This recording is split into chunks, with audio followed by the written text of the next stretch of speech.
Hello, dear listeners, and welcome to yet another exciting episode of your favorite audio series, Unappreciated Treasure. If this is your first time on this channel, thank you for stopping by. I promise that you will love it here. As for my oldies but goodies, thank you for your continuous support. We love and appreciate you. Please like, subscribe, and leave your thoughts in the comments. Thank you and enjoy. After receiving instructions from Dr. Montague to ensure Chelsea was well rested and had good nutrition, Hank walked over and sat on Chelsea's bed and spoke in a soft and gentle voice. A voice that was only heard by those he truly and deeply cared for. "I have finally found you, my mountain fairy." Chelsea, who had been sleeping, fluttered her eyes. The brightly lit room made her squint. She didn't know whether she was still dreaming or it was real. "Gan Carnag," she called out with a voice that was so low and sounded like a whisper. "You came back." Though her voice sounded like a whisper, Hank had heard her. Before Hank could respond, the partially awake Chelsea fell back into a deep slumber. A delicate smile tucked in the corner of Hank's lips. "Yes, my little fairy. I came back and I will never let you go again."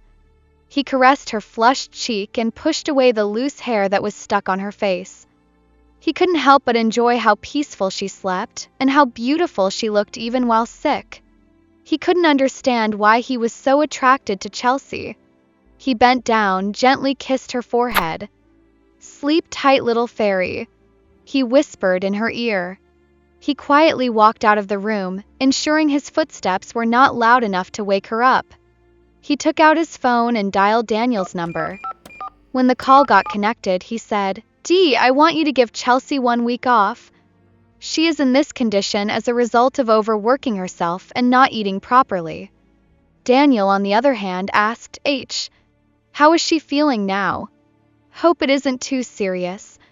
Hank took a deep breath and replied, "No, Dee.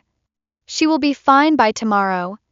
The doctor says she needs adequate rest and proper nutrition. I won't be around for 4 weeks. I have a business trip to take tomorrow." Hank paused for a second and continued, "Daniel, please take proper care of her, okay? You are the only one I can count on. If this trip wasn't that important, I would have canceled." Daniel was relieved that Chelsea was okay. "Don't worry, I will take care of your little fairy for you. She is in good hands." He gave a little chuckle. Hank was relieved. "Thank you, Dee." He ended the call and walked back to Dr. Montague's office.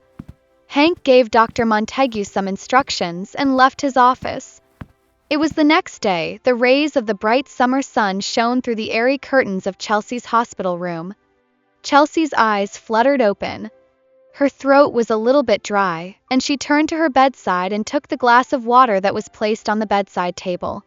After drinking the water, she realized she was in a hospital gown and on a hospital bed. The room was not a regular hospital room like the others, which were full of nurses walking in and out with their green and burgundy scrubs, clipboards plastered on the walls, and the sound of doors sliding open and shut, with screams and cries coming from the hallways. The room was void of all the antiseptic and metallic tang of stainless steel in the open air. The room was actually a suite, which had a warm, cozy atmosphere with a large bed, a luxurious sofa, and a big plasma screen on the wall. "Oh my goodness! Where am I? And how did I get here?" Chelsea murmured to herself. She closed her eyes, trying to recall what had happened the previous day, but couldn't remember anything. Then suddenly something struck her. "Wow, what type of dream did I have last night? I thought I saw the quiet Gan Carnag holding me in his arms and even touching my face. This fever must really make me feel so delusional. Chelsea, you have finally lost it." She chuckled. She was sure Erica must have brought her to the hospital. But this room looked too expensive. She was not sure whether she could afford it. She made a mental note to leave before the bills started piling up. As Chelsea was thinking and contemplating how she was going to pay the hospital bills, there was a gentle knock on the door. Suddenly swung open. A man in his early 50s, dressed in a white overall coat, walked into the room with a warm smile plastered on his face. Hey, Miss Powers, you are finally awake. I am Dr. Montague and I am your attending physician. How are you feeling right now? Chelsea smiled back at him. Greetings, Dr. Montague, and thank you for taking care of me. But please, if I may ask, how did I get here? Who brought me here? Dr. Montague peered at Chelsea with scrutinizing eyes, as if he was trying to make an inquiry. Your friend brought you here yesterday. When Chelsea heard this, she was relieved and replied enthusiastically. Oh, Erica. I guess I will call her after this to thank her. Dr. Montague looked at Chelsea with bewilderment. It was a he who brought you here, and he said you know him as the quiet Gancarnag. When Chelsea heard this, she could not believe her ears. She felt her stomach churning and she felt goosebumps all over her body. What did you say? Did you just say the quiet Gancarnag? Her jaws dropped, and her eyes widened in disbelief, as if a sudden jolt of electricity had passed through her veins, leaving her totally and completely stunned. Yes, Miss Powers, and he said you should not worry, for every bill has been taken care of. Chelsea didn't pay attention to what the doctor was saying anymore. So it wasn't a dream after all. He was actually here. Chelsea thought to herself. Did you hear what I said, Miss Powers? The doctor asked. Chelsea jolted from her bed. Sorry, doctor. What did you say? She asked. Dr. Montague let a little laughter and replied, Miss Powers, I said, you will need to stay in the hospital for a couple of days in order to get a much-needed rest, so that you can get better fast. Chelsea couldn't wrap her head around this. But doctor, I can rest in my house, and besides, I have a job. If I don't go, I might be fired. Dr. Montague adjusted his glasses and replied, Don't worry about that, Miss Powers.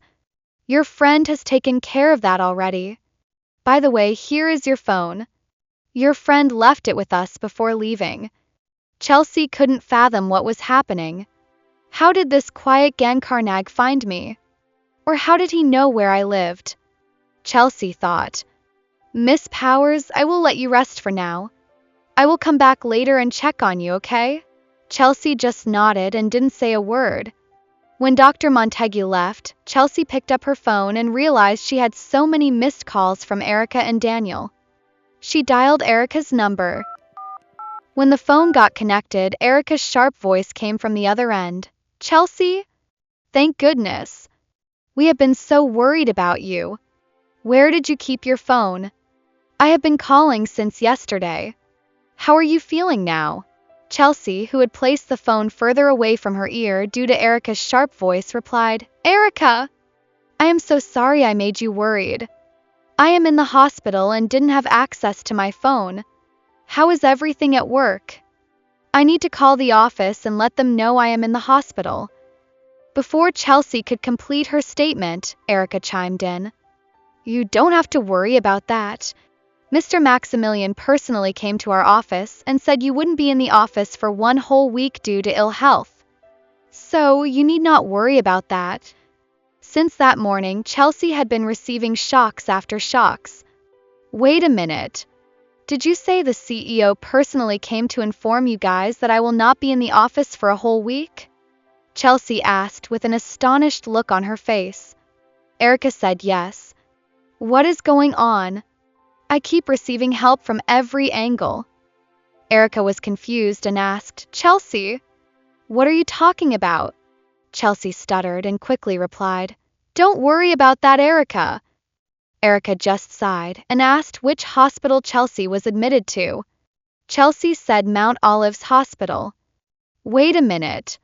Is Mount Olive's not the hospital owned by the Fitzwilliam Group? Girl, a day in that hospital is like my 6 months' salary. You must have saved a lot to be able to afford a night there. Chelsea didn't want to continue the conversation further and said, Erica, the doctor is here and I have to go now. Take care and talk to you later. She ended the call and went online to check Mount Olive's hospital.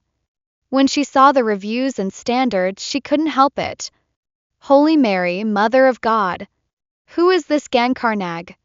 And how was he able to afford my stay in this expensive hospital? This is not just a regular room, it is a suite. As she sat there thinking and contemplating, her phone started ringing. When she checked the caller ID, it was Daniel.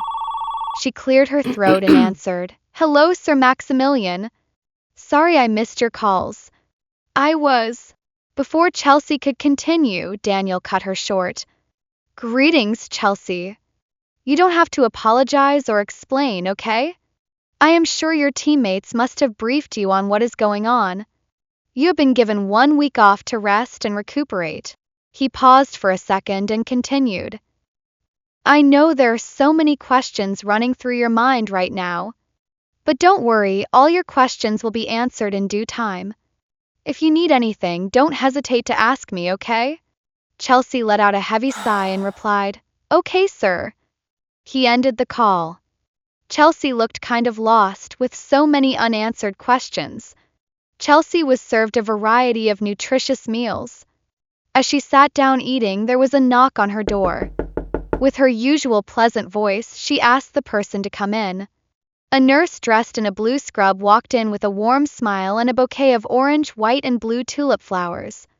"Miss Powers, there is a delivery for you." She walked over and handed the bouquet to Chelsea. Chelsea's eyes shone bright with admiration as she collected them and thanked the nurse. "Thank you." The nurse nodded and went out of Chelsea's room. Chelsea could not believe her eyes. Orange, white, and blue tulips were actually her favorite flowers. Who might have sent these? And who knows her this much to have sent her these flowers? She took a deep breath and read the card that was attached to the bouquet. "Just like a flashlight in the dark, you brighten every room you walk into with your smile. May these beautiful tulips brighten your day. Get well soon. Signed, Genkarnag." When Chelsea read this, she dropped the spoon she was holding. When Chelsea realized the flowers had come from Hank, the quiet Genkarnag, she was stunned. Her fingers twitched with nervous energy, as her hands trembled uncontrollably. The unexpected gesture by Hank had sent shockwaves through her entire being. She clutched her chest as she could feel her heart beating, with each beat leaving a thunderous echo. Her eyebrows shot up, forming a high arch of astonishment. What? These came from the quiet Genkarnag? How did he know these are my favorite flowers and most especially my favorite colors? Chelsea mumbled to herself. Her emotions were a combination of fright and anticipation. She had just taken a few spoons of her meal and suddenly felt full. She was still in disbelief that the quiet Genkarnag had sent her those flowers. She stood up, took the flowers to her bedside and placed them in a glass vase. She couldn't fathom what had happened and needed to talk to someone. She took out her phone and dialed her best friend's number. When the call got connected, Rachel's voice, filled with excitement, echoed through the phone. "Hey, baby girl! Someone remembered that she has a best friend like me." Chelsea gave a little chuckle and replied, "Come on, sis. You know you are on my mind 24/7. It's just that we have both become so busy with our jobs that we don't get to talk every day." Rachel, who had been listening to Chelsea trying to pacify her, fired back. "Chels, yes, we do have our jobs, but we promise to talk to each other if not every day, at least every other day." "But it has been 4 good days, ma'am." Rachel complained about how she had called Chelsea 2 days ago and she didn't return her call. "Wait a minute, Chelsea. Did you get a new best friend? So I am taking the next available flight to London. I will make sure I pull the girl by her pubic hair." "I can't share my best friend with anyone," Rachel said with a playful tone. Chelsea could not help but laugh out loud. "Wretch, you are indeed crazy. Who would be able to accept me as a best friend with my silly acts? Don't worry, only you can tolerate my stupidity." They both laughed out hysterically. The only people Chelsea could actually be her true authentic self with were her brother Lionel and her best friend Rachel. Chelsea told Rachel how much she had missed her and wished she had been in London with her. Every time she was sick, Rachel was always around to help her with anything. Chelsea's voice had a tinge of sadness in it. Rachel could tell something wasn't right. "Me too, Chels. Wolverton is not the same without you. Anyway, I have a few off days in 2 months' time. I will come over to London and will definitely spend some time with you, okay? Chelsea's eyes glistened with excitement. Really? Ratch? I am so glad and can't wait for you to be here. I will start counting the days. Chelsea spoke with a little squeak in her voice. Don't be silly, Chels. Anyway, how are you? And how are the preparations for your company's event coming? I know it is definitely keeping you so busy, Rachel asked. Chelsea took a deep breath and replied, Rachel, there is something I would like to share with you and would want your honest opinion. I am in the hospital right now. When Rachel heard this, she gasped and asked, with her voice resonating with fright, Chels, are you okay? Are you sick? Why are you in the hospital? Chelsea could feel a headache coming due to the incessant questions coming from Rachel. Ratch, calm down, okay? I am fine. It is not that serious. I just had a malaise. That's all. The doctor said I am fine and should rest for a few days. Rachel, who had been holding her breath, let out a heavy breath and said, Chels, you gave me a fright. My heart almost jumped out of my chest. So what is it that you want my opinion on? Chelsea cleared her throat and replied, Ratch, you remember the guy I mentioned I met while taking the 3-day camping trip on Mount Halo, right? Guess what? He is here in London. And you won't believe what happened. Rachel couldn't help but listen with so much anticipation. Then what happened, Chels? Please don't keep me waiting. Just spill it out already. Chelsea went ahead to narrate everything that had happened, from Hank bringing her to the hospital, putting her in an expensive hospital suite, and sending her a bouquet of her favorite flowers and favorite colors. Holy cow. Chels? Rachel squealed with joy. How did he find you? Rachel asked, with her eyes beaming with anticipation. Ratch, that is the point. I don't know how he found me. I don't even know if I should be scared or excited. How could he afford all this luxury? Like paying for this hospital bill and even asking my boss to give me a whole week off? What if he is some drug cartel leader or some kind of spirit for real? Rachel couldn't help but laugh at her best friend's fretful worry. Come on, Chels. Don't be so melodramatic, okay? I don't think he is someone from the underworld nor some kind of bad guy. You said your boss told you all your questions would be answered in due time, right? So just enjoy the pampering at this point and worry about the rest later. The most important thing right now is your health. Focus on getting better soon. I am sure this Gankarnag guy of yours will give an explanation whenever he comes. Just chill, girl. Chelsea let out a heavy sigh and replied, Thanks for always being my go-to person, Ratch. I don't know what I would have done if I didn't have you in my life. Chelsea spoke with her voice cracking with a tinge of sadness. Hey, Chels. I hope you are not trying to cry right now. Just gather those tears and shove them down your throat. Rachel shot back at Chelsea. Chelsea couldn't help but give a little cackle.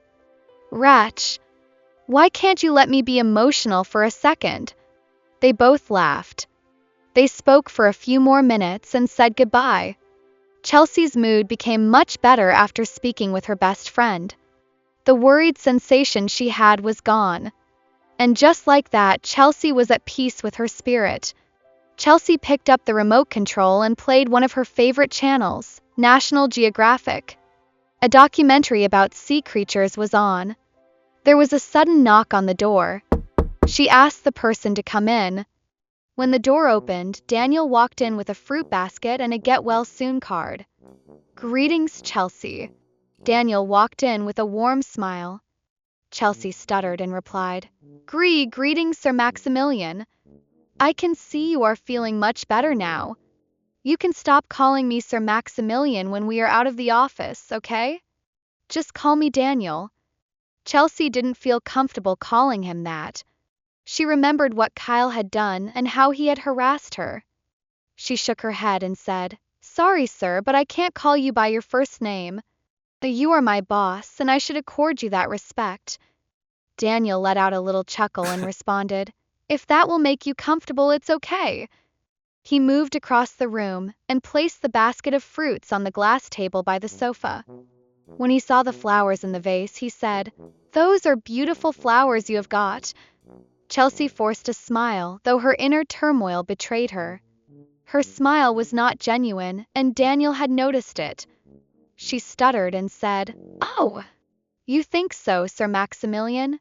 Chelsea felt so stupid for acting like a complete idiot. Daniel nodded and walked back to his original position. He put his hands in his pockets and said, "Chelsea, I know there are so many questions running through your mind right now. You must be wondering what is going on. Don't worry, you are in safe hands. When your friend comes back, he will explain everything to you. But for now, just know you are in safe hands." Chelsea lifted her head and looked at Daniel. "Mr. Maximilian, please tell me. Do you know the Quiet Gankarnag? Is he a drug cartel, a person from the underworld, or some kind of spirit?" When Daniel heard this, he couldn't help but laugh out so loud. He really found this so funny. "Oh, Chelsea. You are so cute. So you actually call him Gankarnag, huh?" He gave another hysterical laughter. "Don't worry. He is not a criminal nor some kind of cartel leader. He is a very good guy. I know him so well. So don't worry. You will actually like him." His last statement made Chelsea's cheeks turn red like a cooked shrimp. "Anyway, I dropped by to check on you. The doctor says you will be discharged tomorrow. Someone will come pick you up tomorrow and take you home, okay?" Chelsea protested and said, "No, Mr. Maximilian. It is okay. Thank you. But I will take a taxi back home." Daniel's lips were raised in a smile. "Chelsea, I don't want your dearest Gankarnag chopping off my head when he returns and finds out that I let his little mountain fairy go home by herself. He specifically instructed that a chauffeur should take you home tomorrow. I will be on my way now. Take care and good night." Daniel spun around and left the room. Chelsea was still in an aghast state. Who is this Gankarnag that even my boss is scared of him? Chelsea thought to herself. As she sat thinking to herself, her phone chimed with a notification indicating she had an unread WhatsApp message. She picked up her phone from the bedside table and looked at who had sent her a message. It was a number that had not been registered on her phone. She opened the message and it read, "Hello, Mountain Fairy. This is the Quiet Gankarnag. I hope you are feeling much better today. Ensure you rest well and don't skip your meals. I am sure you are wondering how I got your number. Don't worry, I dialed my number on your phone. I know this should be a lot for you to take in. I will explain everything when I get back in 4 weeks' time. Take care of yourself and see you when I get back." Chelsea's mouth was agape when she read the message. What will Chelsea do after reading the message from Hank? How will she handle everything that has happened so far? Keep listening to find out. Thank you so much for staying with us on this episode of Unappreciated Treasure. See you on the next episode. Toodaloo.